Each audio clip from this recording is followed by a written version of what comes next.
Hello everyone, welcome back to my channel Lifelink Biology.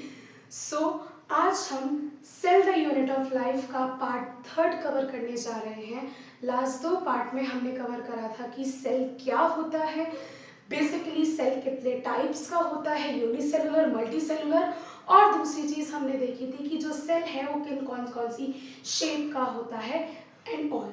आज हम करेंगे इसका टू बी कंटिन्यूड पार्ट, और आज ये वीडियो बहुत इंपॉर्टेंट है क्योंकि इसमें हम कवर करने जा रहे हैं cell organelles. So do subscribe my channel and stay continued with my video. चलो सबसे पहले स्टार्ट करते हैं सेल के स्ट्रक्चर से। जैसा कि मैंने आप लोगों को बताया था कि एक सेल का स्ट्रक्चर बहुत सारी मल्टीपल चीज़ों से मिलकर बना है, तो आज वो हमें पढ़नी है कि वो चीज़ें क्या क्या होती हैं, राइट। सबसे पहले जो सेल के पास होती है वो होती है उसकी मेम्ब्रेन, जिसे हम बोलते हैं सेल मेम्ब्रेन या प्लाज्मा मेम्ब्रेन। ठीक है, हर लिविंग सेल के पास उसकी एक आउटर मेम्ब्रेन होती है, राइट। नेक्स्ट अगर हम बात करें, पहला पार्ट हो गया सेल मेम्ब्रेन, दूसरा है न्यूक्लियस। सेल के पास न्यूक्लियस होता है जिस वजह से उसके अंदर उसका जेनेटिक मटेरियल प्रेजेंट होता है।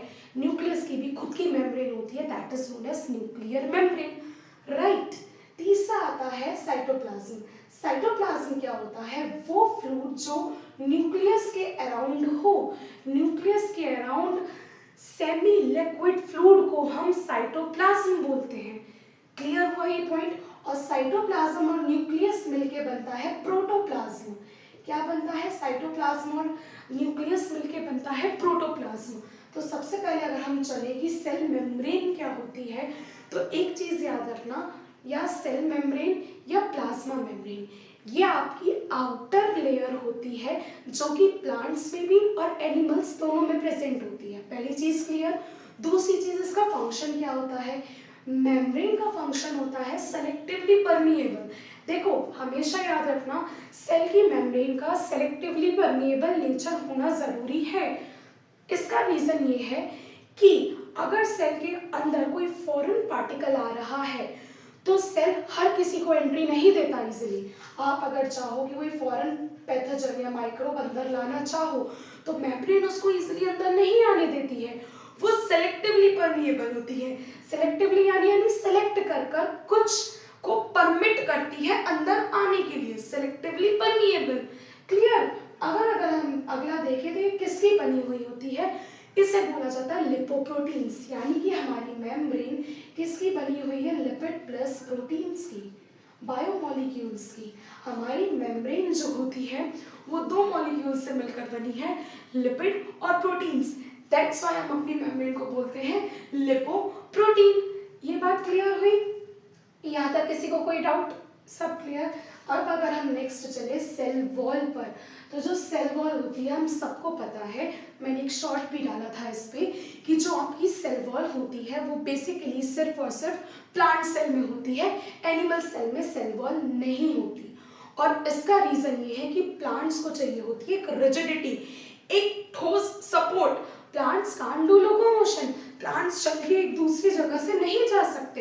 इस वजह से जो प्लांट्स होते हैं उनकी सपोर्ट के लिए होती है सेल वॉल। और एनिमल्स लाइक हमारी बॉडी में होता है फ्लेक्सिबिलिटी, मूवमेंट, लोकोमोशन। इस वजह से हमारी बॉडी में सेल वॉल नहीं होती। सेल वॉल किस में होती है? प्लांट सेल में। और एब्सेंट किस में होती है? आपकी ह्यूमन्स या एनिमल सेल में। Cell wall basically non living होती है। दूसरी चीज किसकी बनी हुई होती है? सेलुलोज और पेक्टिन की। और भी बहुत कंपोनेंट है, लेकिन मेनली आपकी जो सेल वॉल होती है वो सेलुलोज और पेक्टिन की बनी हुई होती है प्लांट्स के अंदर। ठीक है, पहला पार्ट क्लियर हुआ। अगला हम चलते हैं साइटोप्लाज्म पे। साइटोप्लाज्म क्या है आपका? सबसे पहली बात, वो फ्लूइड जो न्यूक्लियस के अराउंड है, ठीक है, जिसे हम बोलते हैं semi liquid fluid. Semi liquid यानी कि ना ही प्रॉपर पूरा पानी, ना ही प्रॉपर पूरा गाढ़ा, आधा सेमी लिक्विड फ्लूइड, राइट। इसी फ्लूइड को जब हमने माइक्रोस्कोप में ऑब्जर्व करा तब हमें ये कैसा दिखाई दिया? थोड़ा सा ट्रांसपेरेंट, थोड़ा सा आपका ये दिखाई दिया कलरलेस, पार्शियली मतलब ट्रांसपेरेंसी सा दिखाई दिया जब हमने माइक्रोस्कोप के अंदर सेल के अंदर के साइटोप्लाज्म को स्टडी करा। यहाँ तक चीज क्लियर हुई? ठीक। अब अगर हम अगला चलते हैं कि साइटोप्लाज्म में और क्या है, तो साइटोप्लाज्म में आती हैं आपकी सेल ऑर्गेन ऑर्गेनेलीज एम्बेडेड हुई हुई, यानी कि आपके साइटोप्लाज्म में मिलेंगी सेल ऑर्गेनेलीज। यहाँ तक बात क्लियर हुई। तो सेल ऑर्गेनेलीज होती है आपकी बहुत सारी, जो कि सबकी सब लिविंग होती हैं, एक दो को छोड़कर, वो भी हम स्टडी करेंगे। लेकिन मेन जो सेल ऑर्गेनेलीज हैं, जो अपने सेल के अंदर है क्या अलग अलग फंक्शन परफॉर्म कर रही है। देखो हमारी पूरी बॉडी ना सेल से बनी है, तो हम ये कह सकते हैं कि जो हमारी बॉडी है उसमें अलग अलग फंक्शंस हो रहे हैं। तो सेल को भी तो अपनी लाइफ जीनी है, सेल को भी तो फंक्शन परफॉर्म करने हैं। तो सेल को फंक्शन परफॉर्म करने के लिए चाहिए उसकी ऑर्गेनेलीज। जैसे हमें हमारे फंक्शन परफॉर्म करने के लिए ऑर्गन्स चाहिए होते हैं, इसलिए सेल को भी फंक्शन परफॉर्म करने के लिए उनकी ऑर्गेनेलीज चाहिए जो डिफरेंट डिफरेंट फंक्शन परफॉर्म कर रही है, राइट। सबसे पहले चलते हैं ईआर पर, that is your endoplasmic reticulum. ध्यान से सुनना, एंडोप्लाज्मिक रेटिकुलम का स्ट्रक्चर इर्रेगुलर होता है, जो कि आपकी इनर और आउटर मेम्ब्रेन पे इसका एंड होता है। एक होता है इसका इनर एंड सेल का, और एक होता है इसके सेल का आउटर एंड एंडोप्लाज्मिक रेटिकुलम का। अब ये दो तरीके से होती है। कैसे? अगर इसके स्ट्रक्चर पर कुछ ग्रेन्यूल्स आकर लगे हुए हैं, अगर इसके एंडोप्लाज्मिक के स्ट्रक्चर पर कुछ ग्रेन्यूल्स आकर लगे हुए हैं, वो ग्रेन्यूल्स कहलाए जाएंगे आपके राइबोसोम्स। वो ग्रेन्यूल्स आपके क्या कहलाए जाएंगे? राइबोसोम्स। इसलिए एक एंडोप्लाज्मिक होता है रफ एंडोप्लाज्मिक रेटिकुलम। क्या बोलते हैं हम इसको? Rough endoplasmic reticulum. और रफ सरफेस किसकी वजह से है? क्योंकि इसके सेल के अराउंड, एंडोप्लाज्मिक के अराउंड क्या लगे हुए हैं? Rough granules, that is your ribosomes. इस पॉइंट को याद रखना, राइबोसोम्स वाले को। इसका फर्दर डिस्क्रिप्शन, आगे का जो डिस्कशन है वो हम गोल्जी में पढ़ेंगे, राइट। अब अगर हम देखें कि एक एंडोप्लाज्मिक रेटिकुलम होता है जिसके अराउंड कोई भी ग्रेन्यूल्स नहीं होते, यानी उसका सरफेस बहुत स्मूथ होता है, तो हम उसको बोलते हैं स्मूथ एंडोप्लाज्मिक रेटिकुलम। यहाँ तक बात क्लियर हुई? यहाँ तक कोई डाउट? तो दो तरीके के ईआर होते हैं हमारे, एक रफ एंडोप्लाज्मिक रेटिकुलम, एक स्मूथ एंडोप्लाज्मिक रेटिकुलम। रफ के पास क्या है? राइबोसोम्स, और स्मूथ सरफेस है जिसमें आपके राइबोसोम्स प्रेजेंट नहीं है। इतनी बात क्लियर हुई। नेक्स्ट हम चलते हैं राइबोसोम्स पे। क्वेश्चन आता है कि राइबोसोम्स होता क्या है। पहली चीज, जो राइबोसोम है आपका, वो प्रोटीन को सिंथेसिस करवाता है। क्या करवाता है? प्रोटीन को सिंथेसिस करवाता है। प्रोटीन को सिंथेसिस करवाने का मतलब है कि ये वो पार्ट है सेल का जो प्रोटीन को बना रहा है, या ये कह लो कि फैक्ट्री ऑफ प्रोटीन। ये वो फैक्ट्री है जहाँ प्रोटीन बनेंगे अंदर। हमारी बॉडी के जो भी प्रोटीन्स होते हैं, प्रोटीन्स को बोलते हैं हम चेन ऑफ अमाइनो एसिड्स। जितने भी प्रोटीन्स हैं आपके, वो कहाँ बनते हैं? राइबोसोम्स में। तो राइबोसोम्स किसका सिंथेसिस कर रहा है? प्रोटीन का सिंथेसिस कर रहा है। पहली चीज, राइबोसोम्स किसका सिंथेसिस कर रहा है? प्रोटीन का सिंथेसिस कर रहा है। यहाँ तक बात क्लियर हुई? ठीक है। ये आपके हर सेल में प्रेजेंट होता है जो प्रोटीन का सिंथेसिस हो रहा है। इसमें हमें इतना देखना था। अगला हम आते हैं माइटोकॉन्ड्रिया। माइटोकॉन्ड्रिया सबसे स्पेशल ऑर्गेनेली सेल की। क्यों स्पेशल ऑर्गेनेली बोला गया? क्योंकि पहली चीज तो ये एक ऐसी ऑर्गेनेली है जिसके पास इसका खुद का डीएनए है। ये क्वेश्चन पूछा जाता है कि माइटोकॉन्ड्रिया के पास क्या है ऐसा स्पेशल। देखो क्या काम करती है वो अभी देखेंगे, लेकिन माइटोकॉन्ड्रिया के पास उसका खुद का डीएनए होता है, खुद का सेल्फ जेनेटिक मटेरियल होता है। एक जेनेटिक मटेरियल हमारा जो है वो न्यूक्लियस में होता है, हमारा डीएनए आरएनए, लेकिन माइटोकॉन्ड्रिया का जेनेटिक मटेरियल उसका खुद का होता है डीएनए।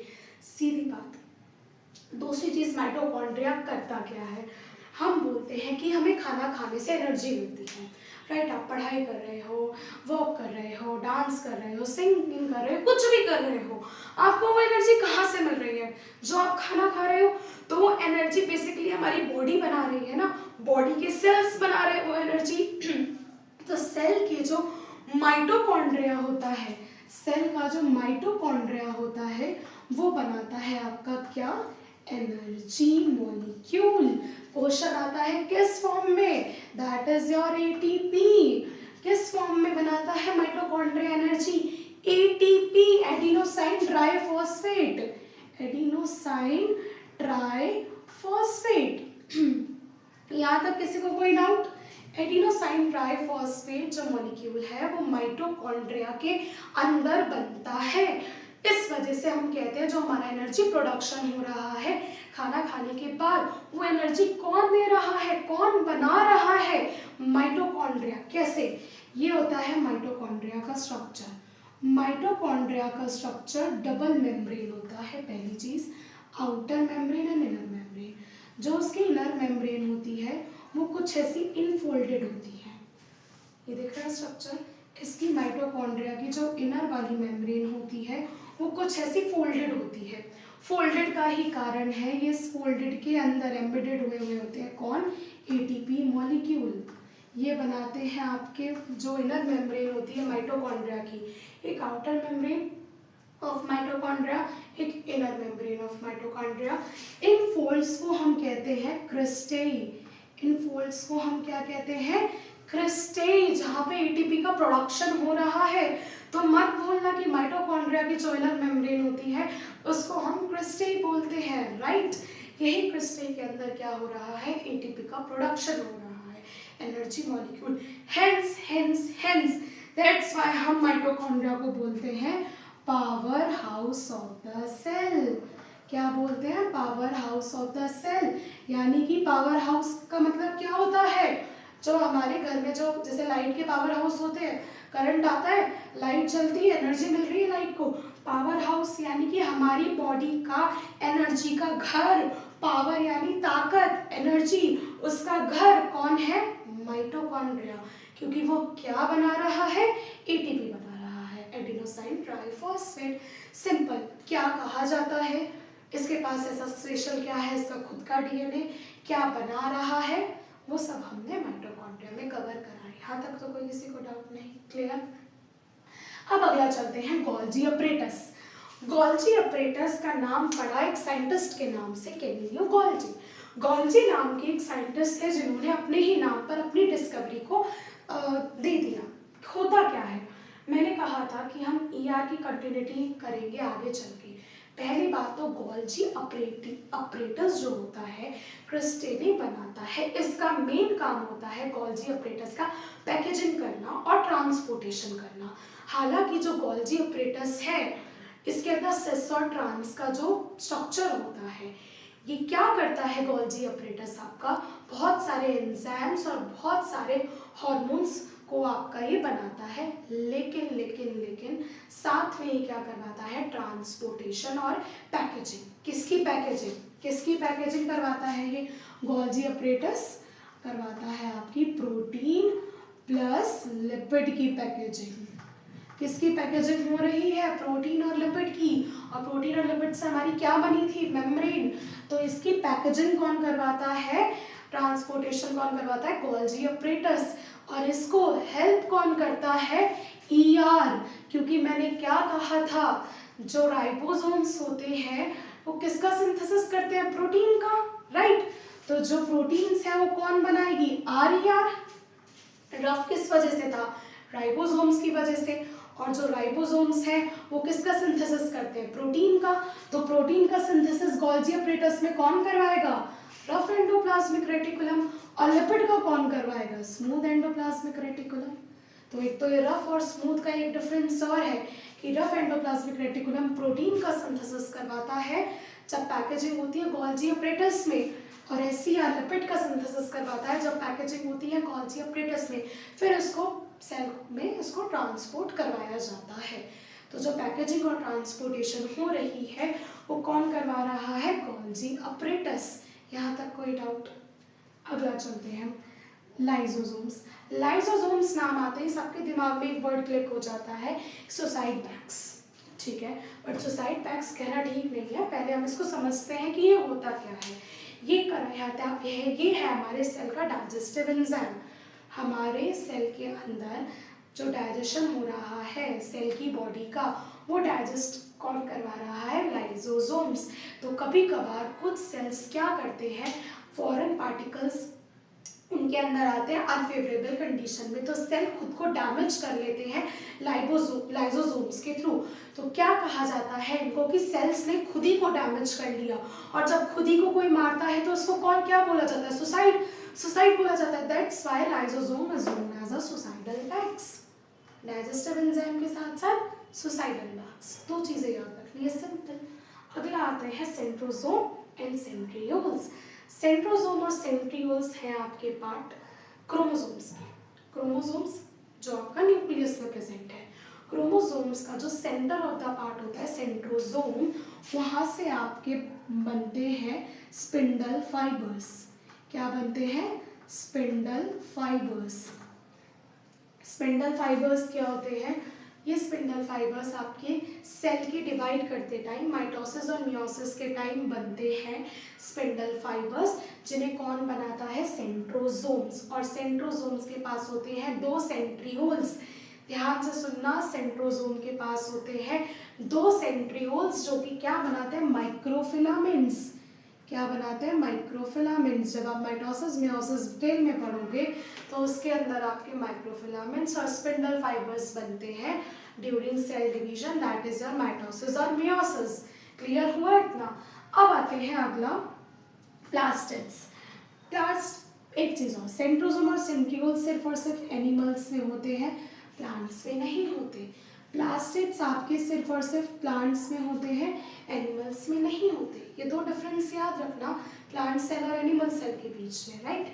अब अगला आता है प्लास्टिड्स। प्लास्टिड्स होते हैं सिर्फ प्लांट्स में, वो भी तीन तरीके से। पहला ल्यूकोप्लास्ट, दूसरा क्रोमोप्लास्ट, तीसरा क्लोरोप्लास्ट। ल्यूकोप्लास्ट में ल्यूको का क्या मतलब होता है? ल्यूको का मतलब होता है कलरलेस, जिसमें कलर ना हो। काम क्या होता है इसका? स्टार्च की फॉर्म में फूड स्टोर करना। जैसे पोटैटो वगैरह होते हैं आपके, इसमें स्टार्च होता है, तो इसमें क्या प्रेजेंट होते हैं? कौन से प्लास्टिड्स? ल्यूकोप्लास्टिड्स, जो आपके कलरलेस होते हैं, सिंपल। अगला आता है क्रोमोप्लास्ट। क्रोमो मतलब सबको पता है हमें, क्रोमा मीन्स कलर। जो प्लास्टिड्स आपके कलर देते हैं। अब एक बात बताओ, हमारा तो कलर से लेना देना है नहीं, हम तो रंग बिरंगे पैदा नहीं हुए, लाल पीले नीले, नहीं ना। हम क्या करते हैं? क्रोमोप्लास्ट आपके प्लांट्स में प्रेजेंट होते हैं to give the colour of to the flowers, fruits and vegetables. Red roses, mango yellow, yellow mango, yellow banana, green grapes, ये कलर कहाँ से आए हैं? प्लांट्स में। ये कलर आए हैं क्रोमोप्लास्टिड्स ने दिए हैं प्लांट्स को। तो जो कलर इफेक्ट होता है प्लांट्स के अंदर, वो क्रोमोप्लास्टिड्स से जाता है, राइट। अगला आता है लास्ट, क्लोरोप्लास्टिड्स। क्लोरोप्लास्टिड्स, नाम को तोड़ो, क्लोरोफिल। क्लोरोफिल क्या है भाई? चीफ पिगमेंट है, ग्रीन कलर। ग्रीन जो आपके प्लांट्स होते हैं, लीव्स वगैरह, वो आपके ग्रीन कलर के होते हैं। और वो किस वजह से होते हैं? क्लोरोफिल नाम के पिगमेंट से। और वो क्लोरोफिल नाम का पिगमेंट आपका क्या है? ये जो प्लांट्स को देता है ड्यूरिंग फोटोसिंथेसिस। लेकिन हमेशा एक चीज़ याद रखना, आपके प्लांट्स में जो पिगमेंट्स होते हैं वो सिर्फ ग्रीन पिगमेंट नहीं होता, कुछ चीफ पिगमेंट तो ग्रीन है, मेनली फोटोसिंथेसिस ग्रीन तो चीफ पिगमेंट दे ही रहा है, उसके साथ आपके कुछ एसेसरी पिगमेंट्स होते हैं। और वो एसेसरी पिगमेंट्स कौन कौन से होते हैं? आपके येलो, थोड़े से आपके येलोश, ब्राउनिश, ये सब, ये एसेसरी पिगमेंट्स आपके क्लोरोफिल के अपार्ट प्रेजेंट होते हैं फोटोसिंथेसिस के टाइम, जो प्लांट्स में बनते हैं।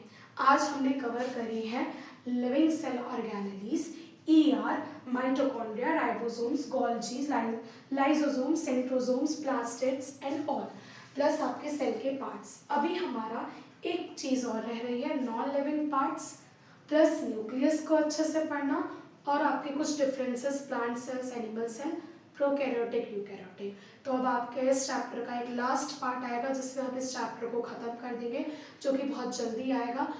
तो यहाँ तक अपना टॉपिक ख़त्म करें, और लास्ट जो पार्ट आएगा इस चैप्टर का, उसके एंड में आपको डिस्क्रिप्शन में मैं अपने टेलीग्राम के नोट्स दे दूँगी, वो आप प्रिंट करवा सकते हो, फोटोकॉपी करवा सकते हो, लिख सकते हो, वो उसमें आपको डिटेल कॉन्टेंट मिलेगा। कोई भी डाउट हो कमेंट्स में लिख देना। Bye bye.